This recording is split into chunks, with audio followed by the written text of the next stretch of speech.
नमस्कार, जय हिंद, जय भारत। एमकेडी न्यूज चैनल में आप सभी मित्रों का स्वागत है।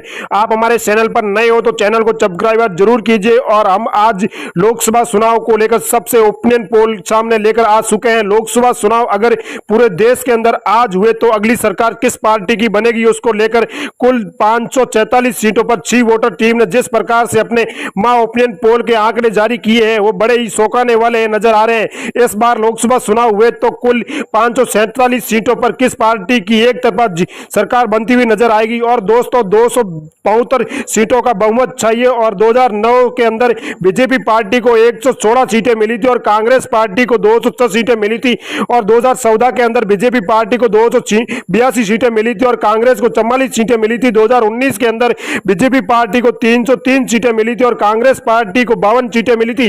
लेकिन इस बार विपक्ष नीतीश कुमार और अखिलेश यादव और ममता बनर्जी, मल्लिनाथ गुर्जर और अखिलेश यादव, राहुल गांधी जी, ऐसे कई बड़े दिग्गज नेता यह दावा करते नजर आ रहे हैं कि इस बार विपक्ष को एकजुट करने के कामयाब रहेंगे और इस बार बीजेपी पार्टी को चुनाव के अंदर बड़ा ही झटका देंगे। जैसे 2014 के अंदर, 2019 के अंदर बीजेपी पार्टी ने कांग्रेस को मार दी थी, लेकिन इस बार भी पूरे तौर पर पीएम मोदी तैयार कर रहे हैं कि इस बार भी हम अपना झटका विपक्ष पार्टी को देंगे और इस कांग्रेस को एक तरफ करने की लेकर पूरी कोशिश की जा रही है। इस क्या इन वादों को निभा पाएंगे, कितना खरा उतर पाएंगे क्या मेरे भाइयों? कांग्रेस में कितने दिग्गज नेता सामने आ रहे हैं मेरे भाइयों, देखते रहिए चैनल पर। अभी तक आपने चैनल को लाइक और सब्सक्राइब नहीं किया तो जरूर कर लीजिए। हम आंकड़ों की तरफ ले सकते हैं, आपको बताते हैं कि इस बार किस पार्टी की सरकार बनने वाली है। चुनाव से पहले सी पोर्टर टीम ने इस माह ओपिनियन पोल के जारी कर दिया है। ओपिनियन पोल के 20 आप रखने वाले दोस्तों, आप इस चैनल पर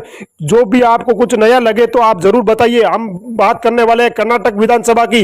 बीजेपी की बात करें तो 8 पर है, कांग्रेस 15 पर है, लेकिन जेडीपी की बात करें 5 पर है, बीएसपी की बात करें 0 पर। अन्य पार्टियां भी 0 पर नजर आती हुई दिखाई दे रही है मेरे भाइयों।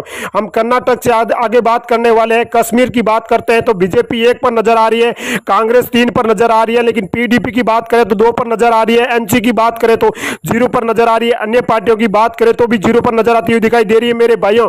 कश्मीर से आगे ले चलते हैं, मास सर्वे की तक बने रही है। हरियाणा की बात करते हैं तो बीजेपी 2 पर नजर आ रही है, कांग्रेस 5 पर नजर आ रही है, लेकिन जेजेपी की बात करें तो 0 पर।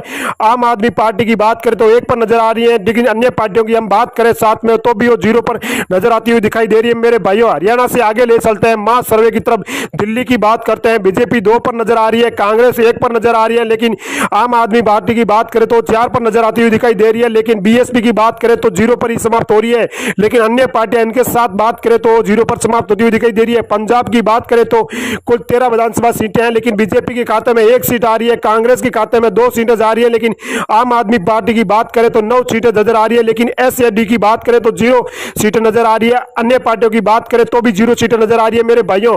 मेघालय की बात करते हैं, कुल विधानसभा 29 सीटें हैं, लेकिन बीजेपी 12 पर है, कांग्रेस 15 पर है। एसपी की बात करते हैं तो 0 पर नजर आ रही है, लेकिन बीएसपी की बात करते हैं तो 2 पर नजर आ रही है। अन्य पार्टियों की बात करते हैं तो भी वो 0 पर नजर आती हुई दिखाई दे रही है मेरे भाइयों।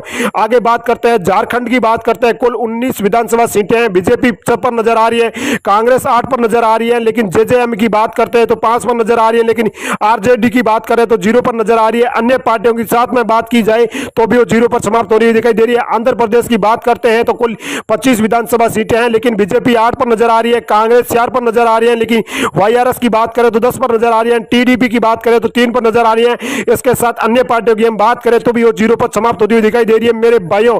उड़ीसा की बात करते हैं तो बीजेपी 6 पर नजर आ रही है, कांग्रेस की बात करते हैं तो 9 पर नजर आ रही है, लेकिन बीडीसी की बात करते हैं 6 पर नजर आ रही है, एनसी की बात करें तो 0 पर नजर आ रही है। अन्य पार्टियों की हम बात करते हैं तो भी वो 0 पर नजर आती हुई दिखाई दे रही है मेरे भाइयों। उड़ीसा में 21 विधानसभा सीटें थी, लेकिन तमिलनाडु की बात करते हैं तो 39 विधानसभा सीटें हैं, लेकिन बीजेपी 4 पर नजर आ रही है, कांग्रेस 5 पर नजर आ रही है, लेकिन डीएमपी की बात करें तो 15 पर नजर आ रही है, लेकिन एलपी की बात करें तो 15 पर नजर आ रही है। अन्य पार्टियों की बात करें तो भी वो 0 पर समाप्त होती हुई दिखाई दे रही है मेरे भाइयों।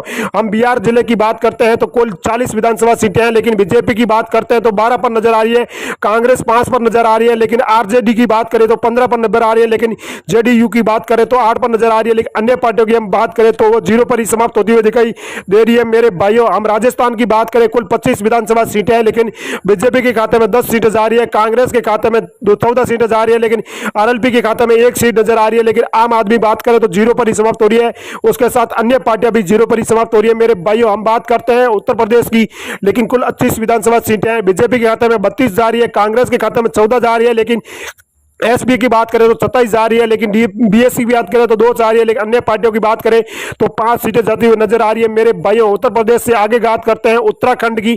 कुल 5 विधानसभा सीटें हैं, लेकिन बीजेपी के खाते में 3 आ रही है, कांग्रेस के खाते में 2 आ रही है, लेकिन बीएसपी की बात करें तो 0 आ रही है, लेकिन आम आदमी बात भी करें तो 0 आ रही है, लेकिन अन्य पार्टियों की बात करें तो भी 0 आ रही है। मेरे भाइयों, उत्तराखंड से आगे ले चलते हैं मास सर्वे की तरफ, तब तक आप चैनल पर बने रहिए। पश्चिम बंगाल की बात करें, कुल 42 विधानसभा सीटें हैं, बीजेपी 17 पर नजर आ रही है, लेकिन कांग्रेस 0 पर नजर आ रही है। टीएमसी की बात करें तो 25 पर नजर आ रही है, लेकिन सीएल की बात करें तो 0 पर नजर आ रही है। अन्य पार्टियों की बात करें तो भी 0 पर नजर आती हुई दिखाई दे रही है। लेकिन आंध्र प्रदेश की बात करें, कुल 2 विधानसभा सीटें हैं, लेकिन बीजेपी 1 पर नजर आ रही है, कांग्रेस 1 पर नजर आ रही है। एसपी की बात करें तो 0 पर नजर आ रही है, लेकिन बीएसपी की बात करें तो भी 0 पर नजर आ रही है। अन्य पार्टियों की साथ में बात की जाए तो भी 0 पर नजर आती हुई दिखाई दे रही है। मेरे भाइयों, आगे बात करते हैं मेघालय की बात करते हैं। कुल 2 विधानसभा सीटें हैं, लेकिन बीजेपी 1 पर नजर आ रही है, कांग्रेस 1 पर नजर आ रही है, लेकिन एसपी की बात कर रहे हैं तो 0 पर नजर आ रही है, लेकिन बीएसपी की बात करें तो भी 0 पर नजर आ रही है, लेकिन अन्य पार्टियों की हम साथ में बात करें तो वो 0 पर समाप्त होती हुई दिखाई दे रही है। मेरे भाइयों,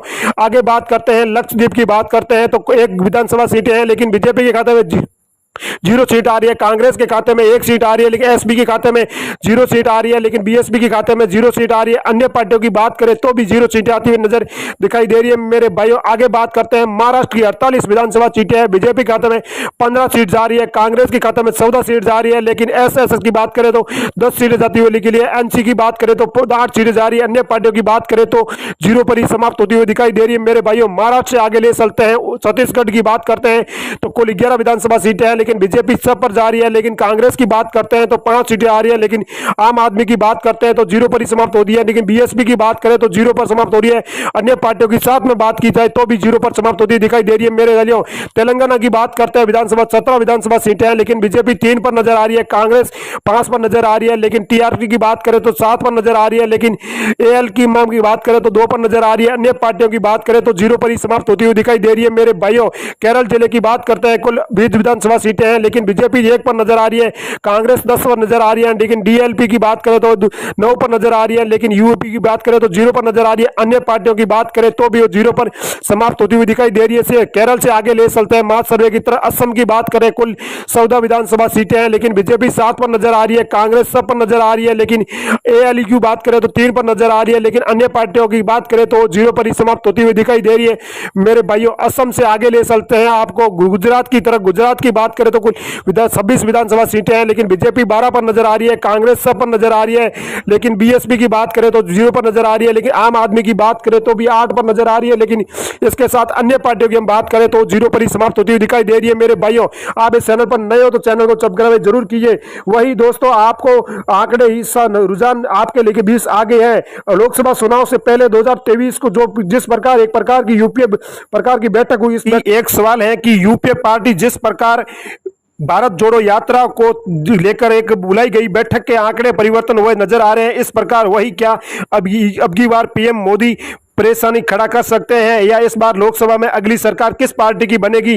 कमेंट बॉक्स में जाकर मेरे दोस्तों आप भी जरूर बताना, और किस पार्टी की सरकार बनती हुई नजर आ रही है। आपको लगे कि आपका बड़ा भाई आगे बढ़े तो आप एक बार एक चैनल को सब्सक्राइब तो जरूर कीजिए मेरे भाइयों।